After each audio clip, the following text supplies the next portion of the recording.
And a points battle between a young buck and the stern old champion that went down to the final race here on the 1995 NASCAR Year in Review. Jeff Gordon and his Rainbow Warriors rally to take the pole for the Goodwrench 500 at Rockingham. Gordon's DuPont car is strong and is rarely challenged for the top spot. No one can catch Jeff Gordon, as he leads 329 of the 492 laps to collect the third win of his young career, his first ever at the Rock. And because of his start first, finish first effort, Gordon picks up a $91,200 bonus from Unocal, making his total payday better than $167,000. But Jeff Gordon is right on his tail. Gordon briefly takes the lead, only to have Earnhardt take it right back in typical Ironhead fashion. Gordon takes the lead outright and puts a clamp on the top spot for 250 of the next 266 laps. But after 13 laps of close battling, Labonte's charge falls just 1/10 of a second short as Jeff Gordon wins the Purolator 500, his second victory of 1995, making it 4 wins in 4 races for the brand new Chevrolet Monte Carlo.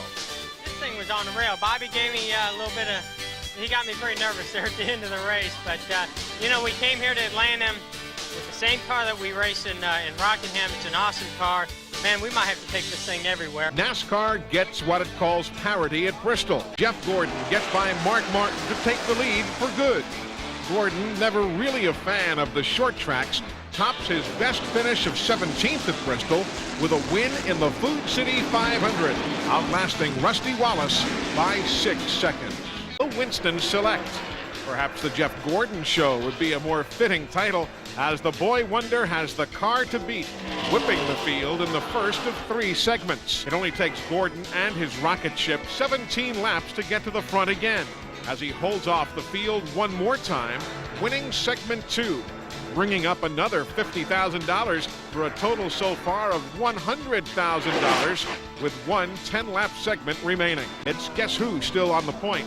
Jeff Gordon holding off Sterling Marlin to win the Winston Select and collecting a cool $300,000 for sweeping all 3 segments.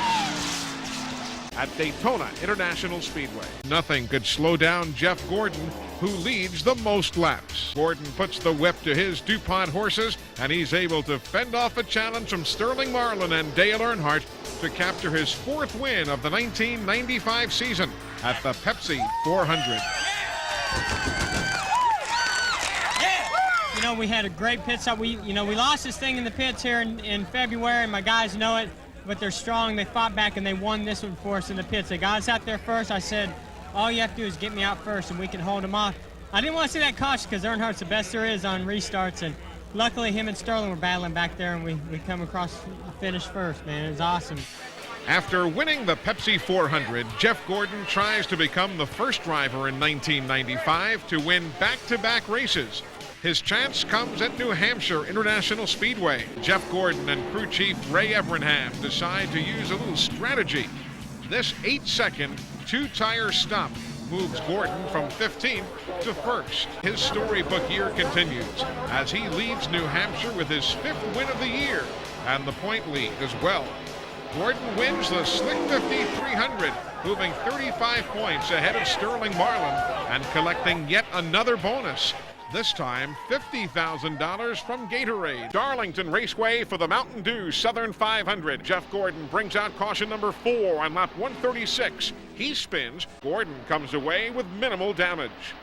But the young Gordon shows some great patience as he fights his way back to the front, biding his time, eventually passing Hut Strickland to take the lead for good with 34 laps to go, and holding off the best veterans in the business in the form of Dale Earnhardt, who finishes 2nd, and Rusty Wallace, who comes home 3rd. Jeff Gordon makes a big statement by winning the Southern 500, not to mention taking a big step towards his first NASCAR Winston Cup championship. I tell you, this team was championship caliber today, that's for sure. We had to come back from a lot of things. We had to fight. I've never really been in a battle with Earnhardt and Rusty and them towards the end, and that was a great accomplishment for me and this team. But, the car was not that good at the beginning of the race, and, man, they just kept working. We were a championship caliber team today, and I'm real proud of this DuPont Chevrolet. Rick Mast dominates the qualifying story at Dover, collecting his first push pole of 1995. But Jeff Gordon dominates the race. Gordon takes command early and sends a message that he wants to put away the NASCAR Winston Cup Championship. Holds off a scrappy Bobby Hamilton, who collects his career best finish as runner-up to Jeff Gordon. Gordon dominated the MBNA 500, leading 400 of the 500 laps. He has upped his point lead to a seemingly insurmountable 309 over Dale Earnhardt, with only 6 races remaining in the 1995 season. And the second place man, Jeff Gordon, inherits the lead, giving him 5 bonus points as he clinches the 1995 NASCAR Winston Cup Championship. But for Jeff Gordon, it was a spectacular year, winning the title in only his 3rd year on the NASCAR Winston Cup circuit. For a young man who has achieved an awful lot in a short time, this was a very emotional day. The Winston Cup Championship is just the ultimate thing, and now here I am achieving it, and it's too good to be true, but I know it's reality, it's happening, but it's like there are no words to describe what it feels like to be able to achieve this goal. It's unbelievable. Several times during the season, this team could have given up. But the crew, nicknamed the Rainbow Warriors, well, they just don't know the meaning of quit. Then, following a wreck during qualifying at New Hampshire, Gordon comes from 21st starting position to win the race. And at Darlington, Gordon battled an ill-handling race car all day long, only to come back and win the Southern 500. For Jeff Gordon and his crew, this 1995 NASCAR Winston Cup Championship is very well deserved. It couldn't have been any sweeter than to race Dale Earnhardt for a championship. I mean, you know, he's the greatest Winston Cup driver out there. I think the greatest driver I'll ever race against. And you know, to be able to you know, keep him from winning his 8th championship, it makes it a lot more special. And I don't mean that in a negative way. I really mean that in a very, very positive way. So it's been a long, grueling season in which Jeff Gordon and his crew battled with the best veterans in the business and won. Jeff Gordon, though, says this championship is one he'll remember forever, one that he'll never take for granted. I never, ever would have guessed in a million years I mean, even my whole career, I mean, I could be 40 years old, winning my first Winston Cup championship, racing Winston Cup for 20 years, and I would be saying, this is the greatest, you know? And so here it is 3 years, and I don't know what to do. I mean, I don't know what to do next, you know? But it's something that we're going to enjoy right now, and something that's great to think about for the rest of the year. We hope you've enjoyed our look back at the 1995 season. It's been a great year. 1996 looms just ahead with better racing than ever before. So long, everybody. I'm in the wall.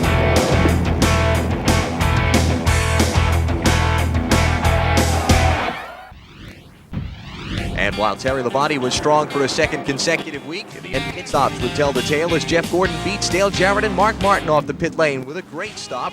Gives the reigning champ a lead he would never give up. And finally, a victory in 1996. In fact, his first trip to the winner's circle since Dover last September.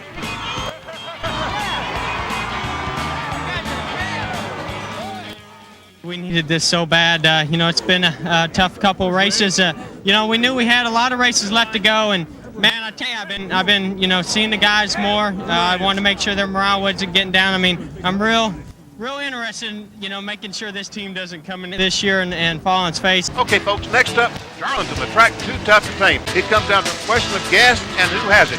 Dale Jarrett and Jeff Gordon have the best shot at a win as the two swap the lead back and forth, doing some great battles for a top spot with just a handful of laps remaining. As far as fuel, Gordon can without a doubt make it all the way. Jarrett cannot. Like Earnhardt, he makes it 2 wins in the last 3 races, and in just 3 weeks, leads from 43rd to 9th in the points, thanks to his 2nd straight win at Darlington. I never saved fuel one time. I mean, I ran it as hard as I could. I had to save my tires more than anything. So I don't know. I bet it's pretty close. If they say it's close, that means it's close. But you know, that's what wins races. A great team like this, they can gamble. They can make close calls like that. Great pit stops all day long. I mean, consistency was there, and this is a great day. We're real proud of everybody involved, and it's great to be in Victory Lane in Darlington, man. This is wonderful. Next up, the high banks of Bristol, and unfortunately, lots of rain. Awful final practice Saturday and making lots of changes Sunday morning. Jeff Gordon takes the lead on lap 107. Those changes by Ray Evernham and the Rainbow Warriors proved to be the right ones as Gordon dominates the race from there out. The rain continues to come down even harder, and with the event being well past the halfway mark, NASCAR decides to call the race off after a 40-minute wait. The leader at the time of the red flag? You got it, Jeff Gordon, who claims his third victory in the last 4 races, this one in a kind of a weird way. This is pretty amazing. It's just not the same, I know, but it's pretty amazing to the way things have been going for us, and I can't believe we just won at Bristol this way. This is amazing. For the second straight race, Jeff Gordon would start on the pole, this time for the Miller 500 at Dover. This week, though, his race trim was just as good as his qualifying setup as he keeps control of things nearly the entire race. The 24 car takes the lead for good at lap 372, passing Dale Earnhardt, and holds on from there to take the checkered flag nearly 4 seconds ahead of teammate Terry Labonte, who finishes second. We stayed out of trouble, got our way back up there, and that's what a good team does. They get back after it, they make good, consistent pit stops, and they made it back up for us. Race it, I saved his butt, but I didn't. I think he saved mine. He got the car dialed right back in for us, and then the rest of the day was great. And guess who's on the pole? Well, let me see. It was Gordon the last 2 weeks. Could it be him? How did you ever guess? Jeff Gordon, who gets his third straight pole, fourth if you want to count the Winston Select. And once again, Gordon has one of the best cars. Gordon's toughest challenge came from Rusty Wallace. He loses the clutch and ends up 31st. From there on, it's all Gordon who dominates the rest of the race. This time, no mischief like there in 1995, as Gordon picks up his first ever win at Pocono. 4 seconds ahead of second place, Ricky Rudd, and third place, Jeff Bodine. You got to have respect for a racetrack, and I certainly do have a lot of respect for this one, and now hopefully it's got some respect for me. I mean, we've been fighting hard to win one here, and we've been close, and this is a tough track. You can't get the thing perfect everywhere on the racetrack, and so I think this is one track that a driver wants to win at. Jeff Gordon, a disaster start. We've talked about it over and over, but right now he has several victories and on towards that championship. And with darkness approaching, NASCAR decides to make it a 5-lap sprint to the finish, which Jeff Gordon wins, holding off Dale Jarrett to the checkered flag, collecting his 6th victory of the 1996 season. I tell you, this is an exciting win. I think one place that I didn't know if I could win at, I felt like, hey, I can win. I think I might be able to win on a road course. I might be able to win at Martinsville, but I was like, I don't know if I can never win at Talladega. So this is a really, really exciting win for us to take the points lead. I mean, that's just unbelievable, and it's unfortunate for Dale and Terry to have those problems. But, these guys did a great job. They built this race car, before Daytona in July, and it came here and was a great car here, too. And they really did their homework, and it was a lot of fun to drive from where I was sitting. Jeff Gordon in the point lead, remarkable from where he started the year. It's unbelievable. He had trouble in Daytona. He had trouble in Rockingham, the second race of the season. He was 43rd in points after the first 2 races, and now 16 races later, back in the lead. Early on, Jarrett appears to have a dominant car. After working on Hutt for several laps, Gordon gets around the Circuit City car with just 15 laps left. Hutt gives it a good shot, but loses out to defending NASCAR Winston Cup champion as Jeff Gordon makes it 2 straight Southern 500s and 3 in a row at Darlington. And we didn't have a great car on new tires. Hut Strickland had an awesome car on new tires. But boy, our car just kept on going, and I tried not to abuse it.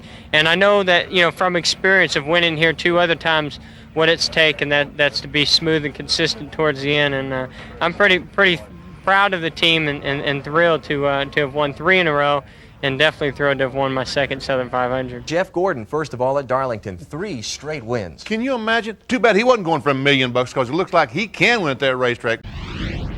From the cool and short night race at Richmond, Jeff Gordon staying out front as Gordon dominates the MBNA 500, leading more laps than any other driver en route to a comfortable victory, his 3rd in a row at the Monster Mile.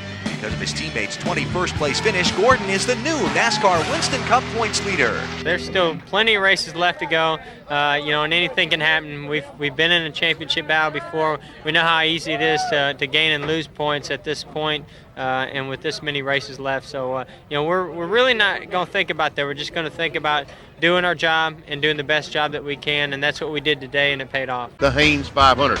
Hamilton in front and Jeff Gordon in tow. Not far behind. It's Jeff Gordon. Terry Labonte makes it all the way back to second place, but can't catch his teammate. But for Gordon, it's win number 9. I tell you, this is a meaningful win right here. To win at a short track like Martinsville, wow, you got to have a complete day. The shine on Ted Musgrave's nugget of history goes away quickly, as does his car's handling. Musgrave starts on the pole, but struggles all afternoon, eventually finishing 19th. Wasn't long before the inevitable happened. Jeff Gordon takes the lead, and yes, the win. His 3rd in a row, 10th on the season. More importantly, the very last NASCAR Winston Cup win at North Wilkesboro.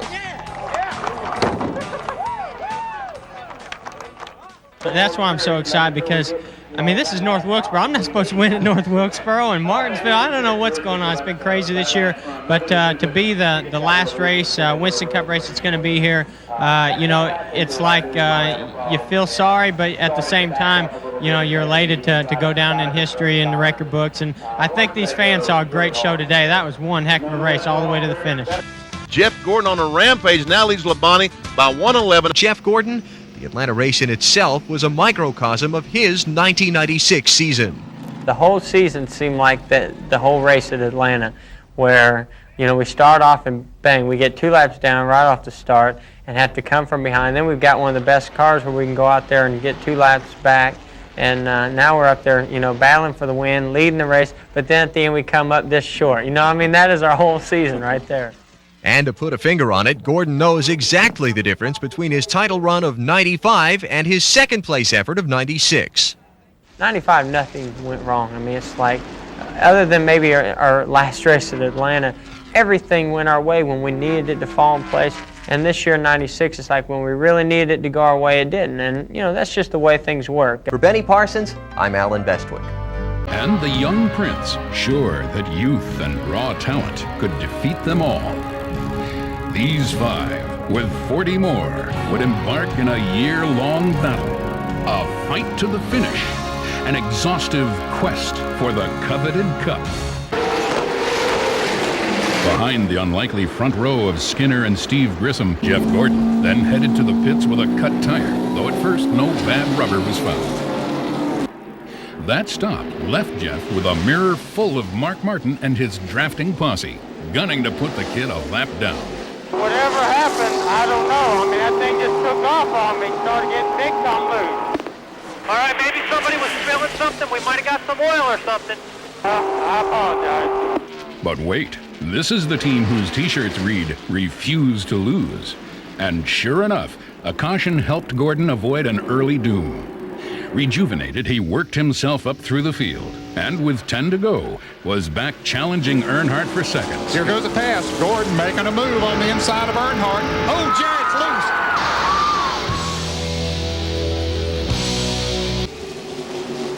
loose. In restrictor plate racing, you need an ally, and no one could withstand the combined forces of Gordon and his Hendrick teammates.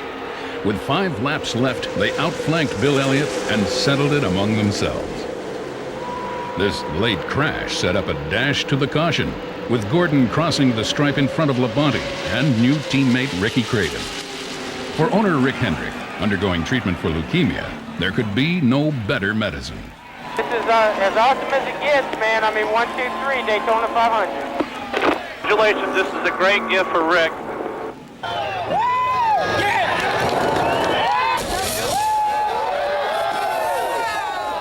Daytona launches the championship chase amidst monumental hype. But the weekly grind toward the championship starts in earnest a week later at Rockingham. Still high from their Daytona win, the Rainbow Warriors came to the Rock on a roll.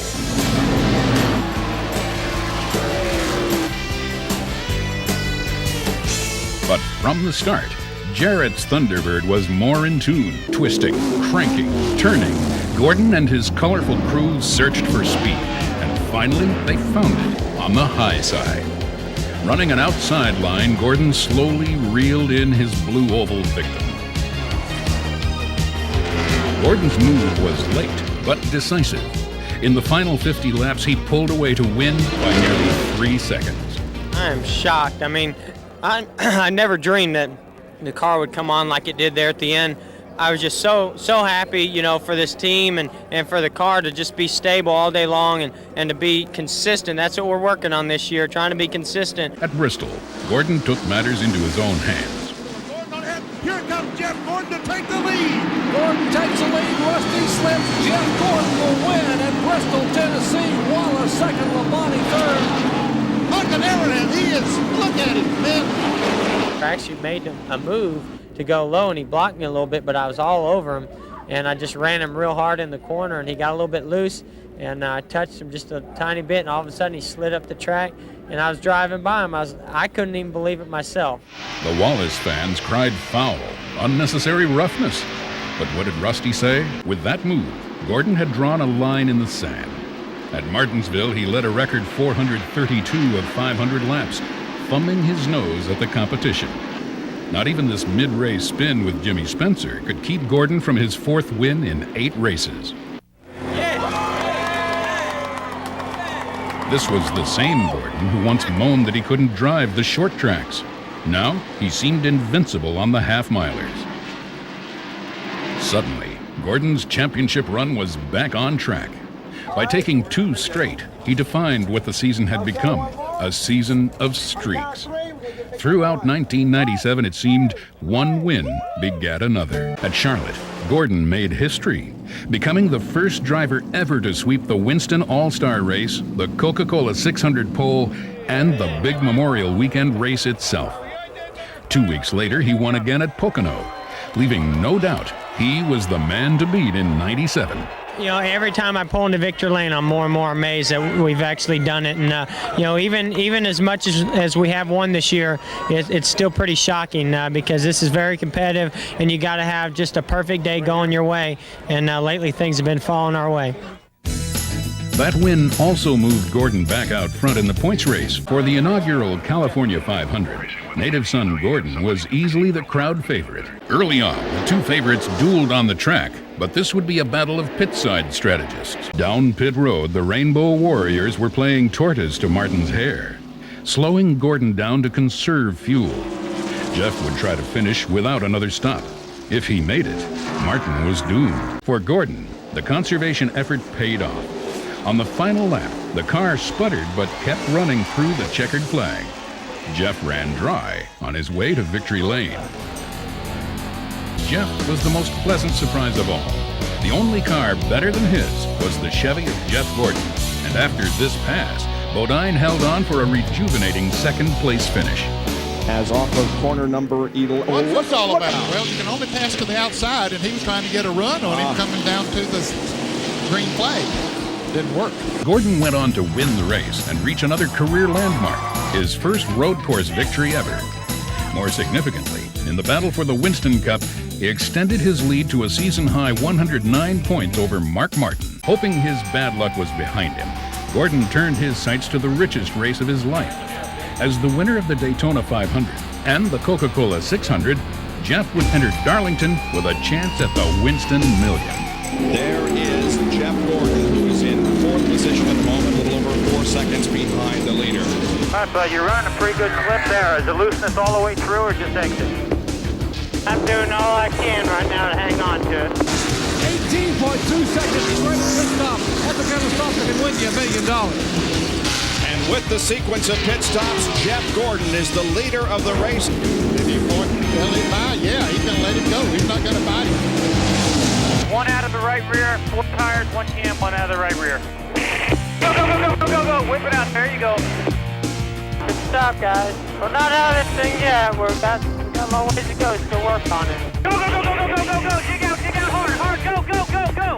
What a time for the Rainbow Warriors to pull off their second best stop of the day. Jeff Gordon's crew, led by that man right there, Ray Abraham, 17.66 seconds, 4 tires, and 1 round in the right rear. Here he goes. Oh, they make contact. Oh, and they make contact. They go down into the corner side by side, and Jeff Gordon holds off the challenge onto the straightaway. But Jeff Gordon wins it. Holy cow!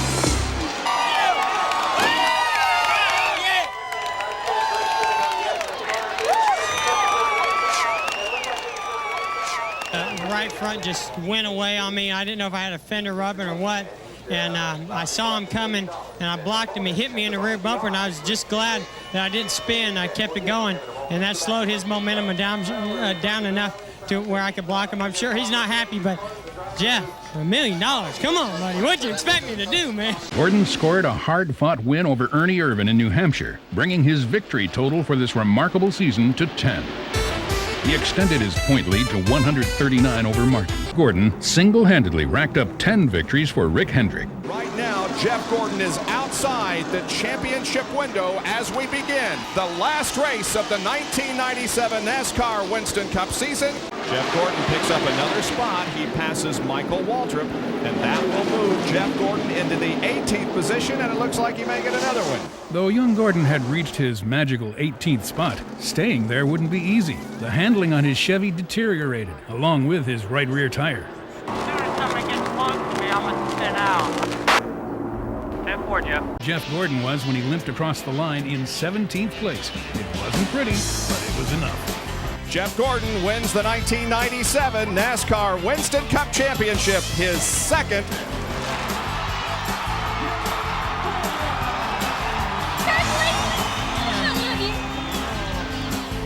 Overshadowed by Gordon's achievement, together they won 21 times, and if not for that wild crash at Talladega, would have been represented in the top 5 of every single race.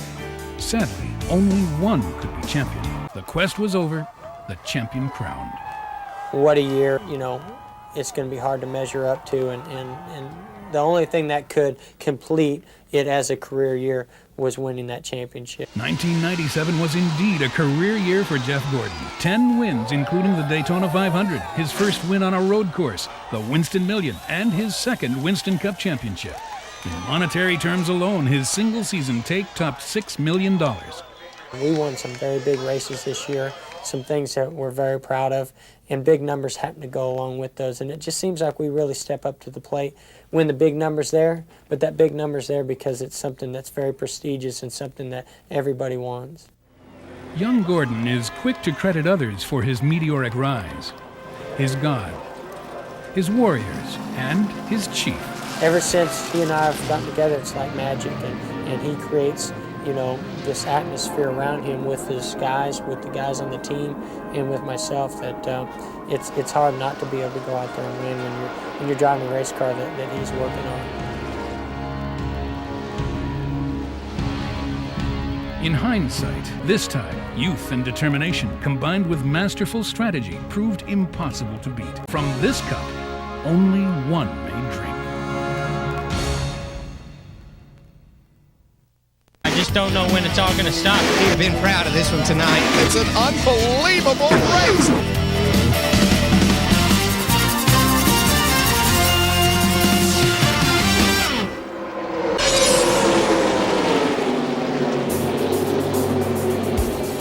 Now the season's second race unfolded like a Ford right at the rock, with Chevrolet hopeful Jeff Gordon struggling and drifting back in the pack.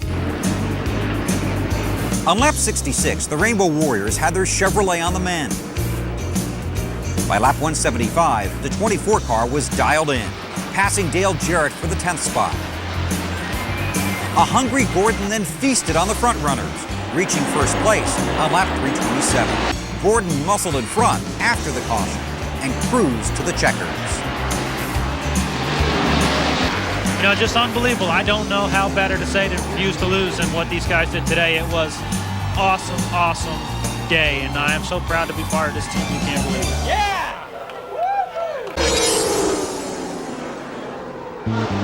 Next up for NASCAR's 50th season was 36 degrees of banking and short track excitement. And the green flag it waves. The Food City 500 is underway. The lead lap cars pitted. The Rainbow Warriors put their driver in the lead. 2 more cautions in the final 50 laps allowed the field to close on Gordon. Going for 4 straight. The talented driver with a knack for short tracks held off his Hendrick Motorsports teammate in the closing lap. And winning his first. I love this place, and this place has been real good to me. And today, when you get a car that can run up front, you know, it makes it a whole lot easier. And we qualified up front, so we got to pit up front, and all we need was one good pit stop there at the end, and we got it. It was payday at the Coca-Cola 600. 400 laps for $2.6 million. The 24 car, however, took 4. When the race restarted, Gordon's fresh tires gobbled up the track. On lap 386, the DuPont Chevrolet sped by both Jarrett and Martin to move into 3rd place. And 2 laps later, Gordon took the high route around Labonte to grab 2nd. With one final confrontation, Gordon would become the spoiler. On lap 391, Wallace tried and failed to keep Gordon from creeping by on the inside. It proved to be an expensive mistake. In his startling 2nd straight and 3rd career victory in the 600-mile event, Gordon jumped to the top spot in the NASCAR Winston Cup point standings. Taking 4 was the way to go. Ray made a great call, and I know it makes him really proud to have things all come together. I knew we weren't going to run out of gas, so you know, this is the way to put all those things to rest. And what a great day, great night, great victory for everybody.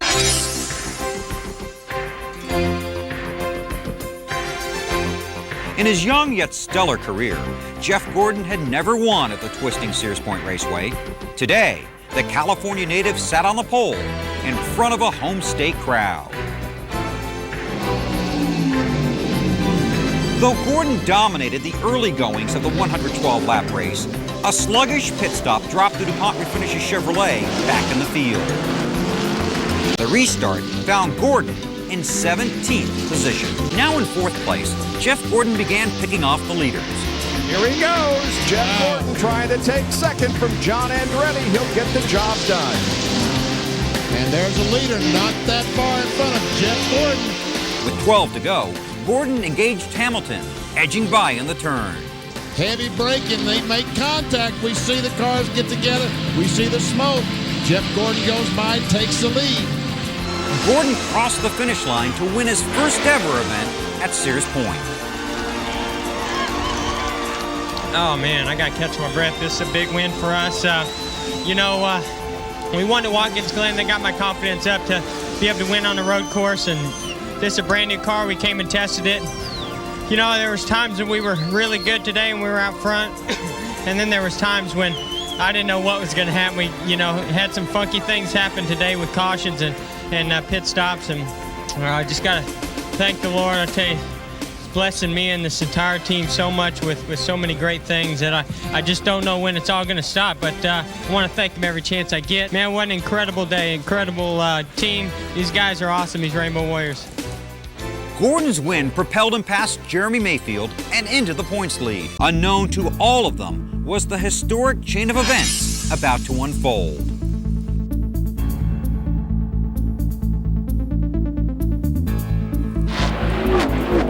Running flawlessly down the straightaways, but struggling in traffic, the 24 car entered pit road during the 3rd caution period. With a warrior-like effort from his crew, Gordon took the lead. Holding off Mark Martin, Gordon grabbed his 5th win of the season.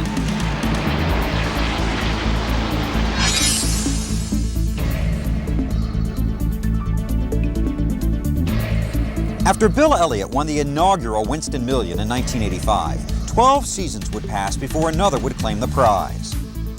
At the storied Indianapolis Motor Speedway, Jeff Gordon was trying to win his 2nd Brickyard 400.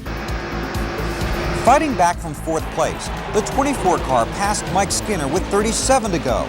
Then Earnhardt on lap 127. Oh, he's looking this time. He's there. He's got him. Gordon goes in the lead. He's got him. The 7th caution of the race allowed Martin to close on Gordon as the race restarted with 7 to go. With Labonte running third, it was a three-man sprint to the No Bull 5 bonus. The 24 car survived one final caution and cruised to victory behind the pace car. Jeff Gordon will be the winner of the 1998 Brickyard 400.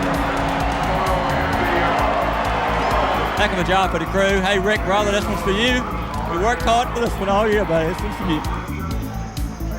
As the first repeat winner at the Brickyard, Jeff Gordon cashed in on the largest purse ever in NASCAR history.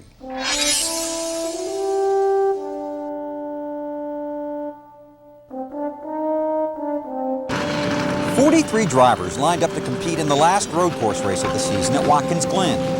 For the first 57 laps, it was slippery Jeff Gordon who maintained a hold on the lead. The 2014 would finally slip up on lap 58 as a green flag pit stop left Gordon in 15th place, directly behind Martin and Wallace. Methodically, the trio dispensed with their adversaries until reaching second place Kyle Petty. Second, third, fourth, and fifth right here. Look at him. My goodness. And Jeff is going to try to make it 3 wide. No, can't work. It did work. He did. It did work. What a bold move going into that corner, man. 2 laps later, Gordon picked off Rusty Wallace. Only then did Ray Evernham inform his driver there was still one man to beat. With just 4 laps remaining, Gordon ambushed the 31 car, surging past on the backstretch. In the end, Mark Martin would have to settle for second, as the DuPont Refinishes Chevrolet blazed to its 3rd straight victory, sweeping the 1998 road course races. That's my crew chief for it. He never told me one time that I was in second. I thought I was leading the whole time. And then, when I started closing in on Skinner, he told me, he said, you're in second, that's the leader ahead of you. And I just try to keep it smooth and straight, not make any mistakes, and what a win, man, what a win. I always wanted to race Mark and Rusty on a road course for a win, and, this one feels really good.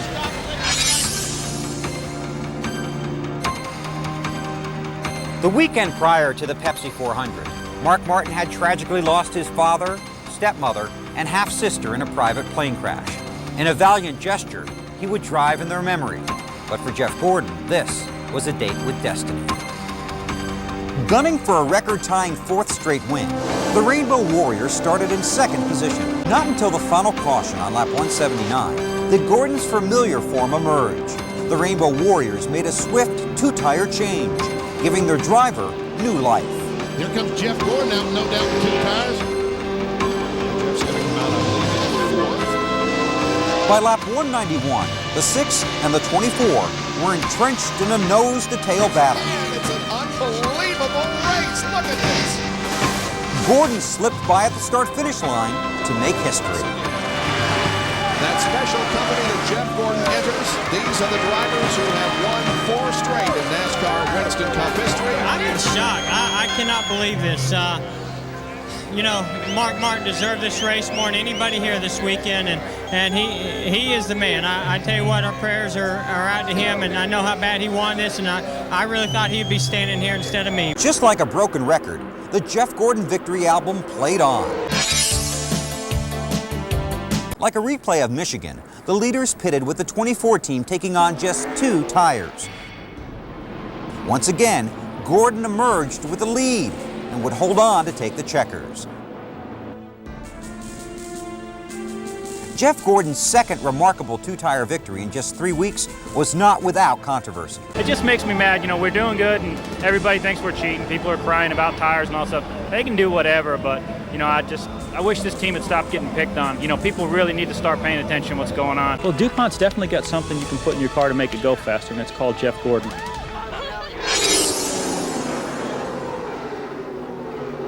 Not content with winning the Winston $1 million bonus 2 years in a row, the young superstar was now going for 2 in 1 year.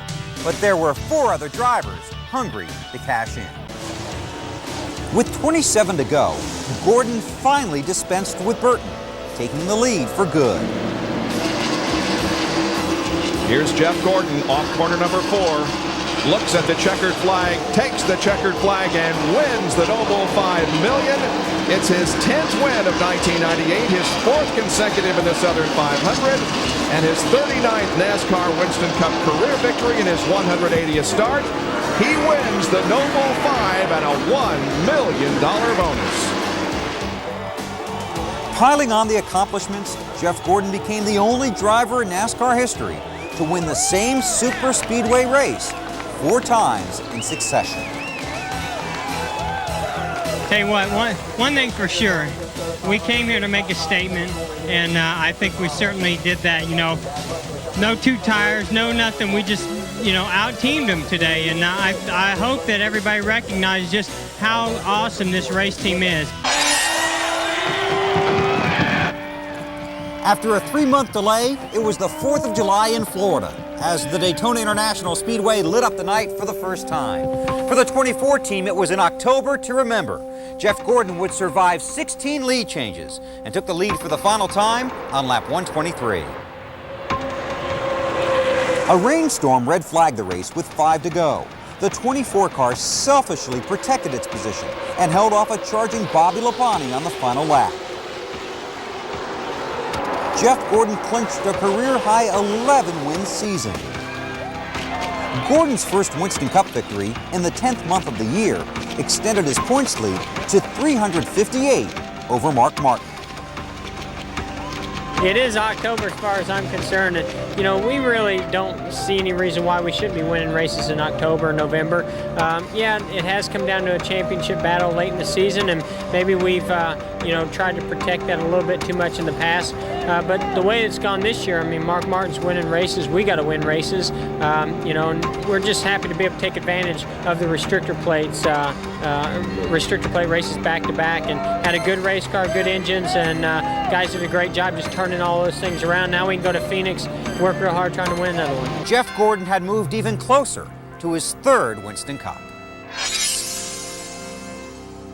At the Rock, all Jeff Gordon had to do was finish 40th or better to defend his title.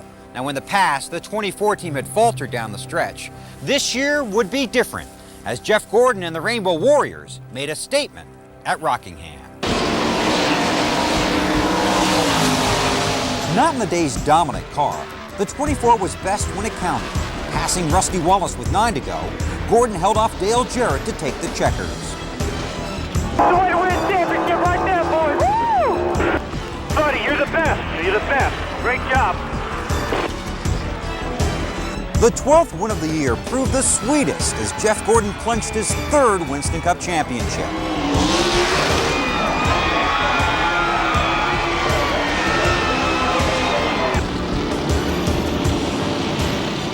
You know, I am so proud to be part of this team. You can't imagine. You don't get many opportunities to do something like this, and you know, you just don't have to say anything about it when you do things like this.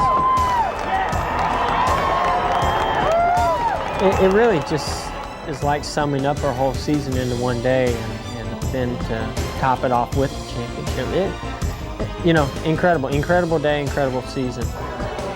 Hendrick Motorsports became the first team in NASCAR history to win 4 consecutive NASCAR Winston Cup championships.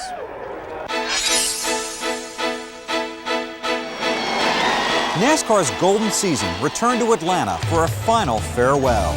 Jeff Gordon is the champion, but we have a race to run, and the Napa 500 is underway. Jeff Gordon and the Rainbow Warriors were back in victory lane.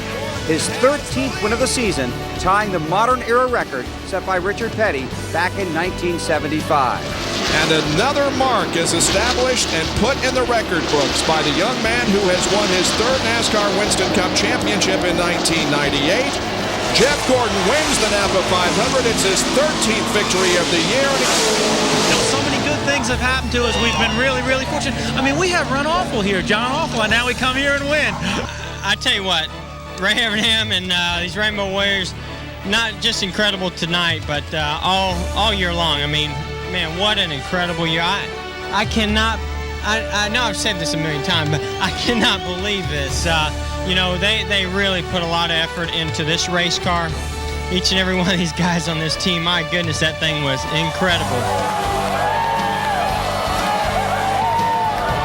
With Gordon's unbelievable 13th victory, 1998 will forever be remembered as the year of the 2014. Their stunning young drivers shattered the record books in a performance that can only be described as spectacular.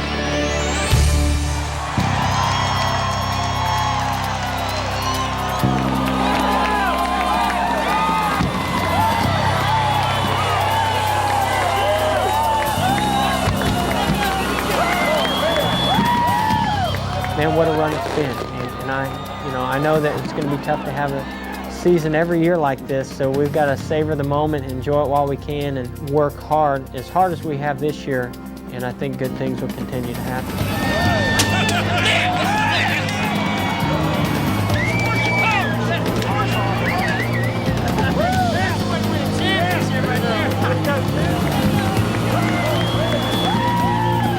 With the crowning of the champion, NASCAR closes out its first half-century.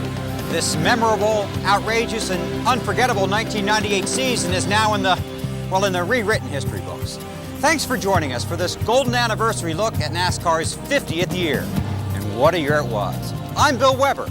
I'll see you in Daytona.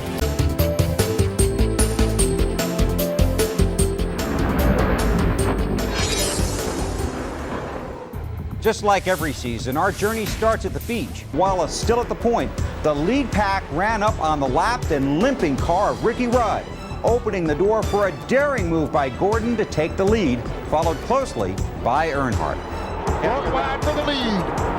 This is going to get exciting. He looks inside. He goes outside. He looks inside again. Here comes Earnhardt. He's all the way to the bottom, almost in the grass. He slides up the racetrack, and Jeff Gordon will win it. The Intimidator's desperate dash was not enough, though, as Gordon held on for his second Daytona 500 win in 3 years. A little shot after there. The competition had been warned at the earliest possible moment.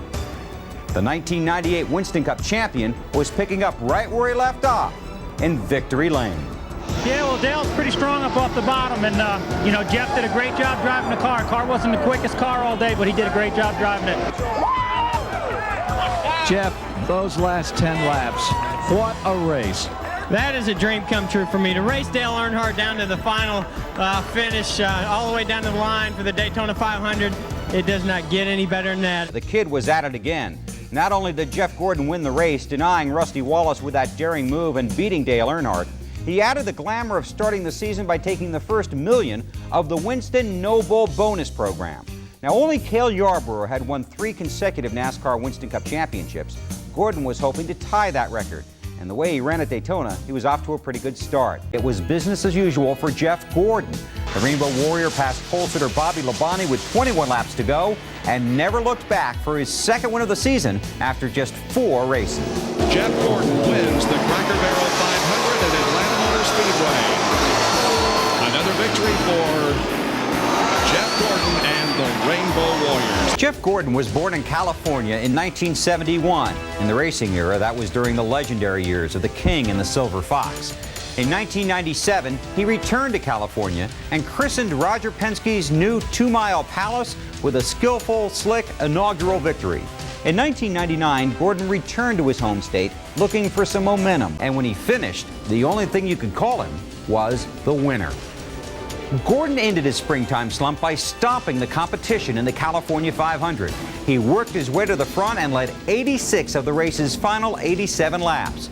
The 24 car's blistering pace left second place Jeff Burton trailing by almost 5 seconds. It was Gordon's 3rd win of a still young season, but he only picked up 10 points on Burton and remained 4th in the standings, 200 out of the lead. Jeff Gordon records his 45th victory and 34th on a super speedway.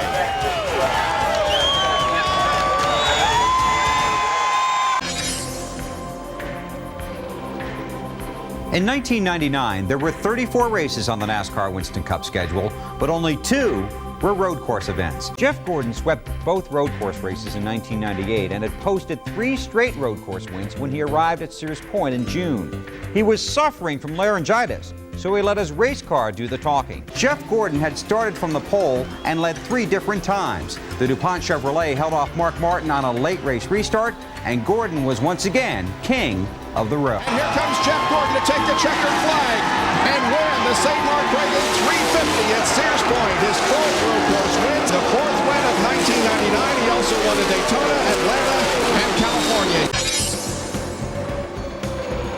But Jeff Gordon was riding the hottest road course streak in Winston Cup history. He won his 5th consecutive road course race and his 3rd straight at the Glen.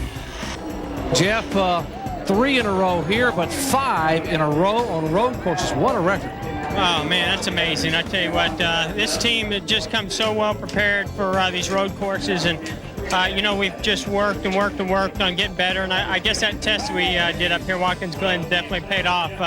I hate I didn't get the pole because I thought we were capable of doing that too, but I'd rather settle for this win. It was a great run for us. Man, the car was strong, and I was having a lot of fun, especially battling with Ron Fellows. I mean, there's no better guy to race on a road course than him, and I didn't think I could hold him off. He was catching me in some places, and I just stayed after, tried not to make any mistakes, and start pulling back away from him. The rumors had swirled for a year, but by September of 1999, the rumors had become official. Ray Evernham, the crew chief for all 47 of Jeff Gordon's Winston Cup wins and all 3 of Gordon's Winston Cup championships, was leaving Hendrick Motorsports. The driver turned mechanic from New Jersey had been paired with Gordon since their Busch Grand National days back in the early 90s. Over nearly a decade of winning, the two had become inseparable, both on and off the track. In the process, Evernham had molded a reckless young sprint car driver into an adult stock car legend. After the MBNA Gold 400 at Dover, Evernham announced that he was leaving to head up Chrysler's return to Winston Cup racing for the 2001 season. Team engineer Brian Weitzel, Evernham's right hand for all 3 championships, would be Gordon's new coach.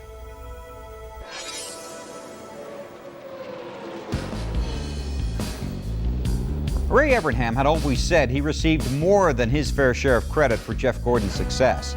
Now that the breakup was official, all eyes were on the Rainbow Warriors to see how they fared in the post-Ray era. But Brian Weitzel, the new leader of the Rainbow Warriors, told his driver to stay out and gain track position.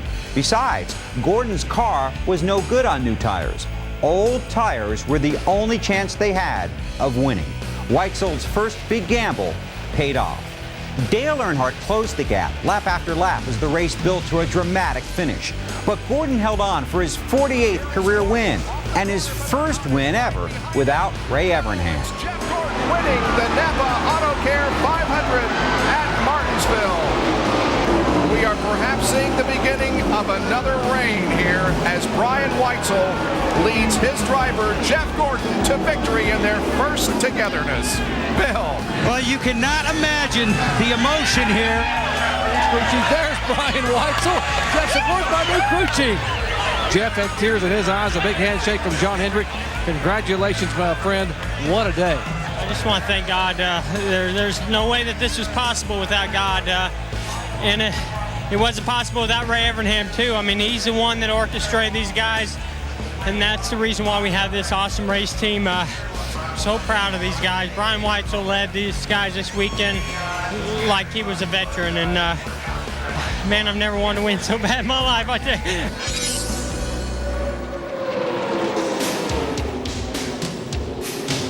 After a washout on Sunday, the 43 Winston Cup engines finally roared to life on Monday at the Lowe's Motor Speedway. Hot on his heels sat Jeff Gordon and Mike Skinner. He was hungry for his first Winston Cup win. During the last round of pit stops, Gordon pulled one over on Skinner, blocking the entrance to Mike's pit stall. And look, Skinner had to put the brakes on because Gordon is pitting further down. Then the Rainbow Warrior pulled one over on the rest of the field. A 3-car duel between Gordon, Skinner, and Labonte ensued. When Bobby got caught up in lap traffic, he lost time, tire rubber, and his shot at the win. Gordon grabbed his first ever fall win at Charlotte and his first win with car owner Rick Hendrick in attendance since Hendrick was diagnosed with leukemia in 1997. Crew chief Brian Weitzel was undefeated, 2-0.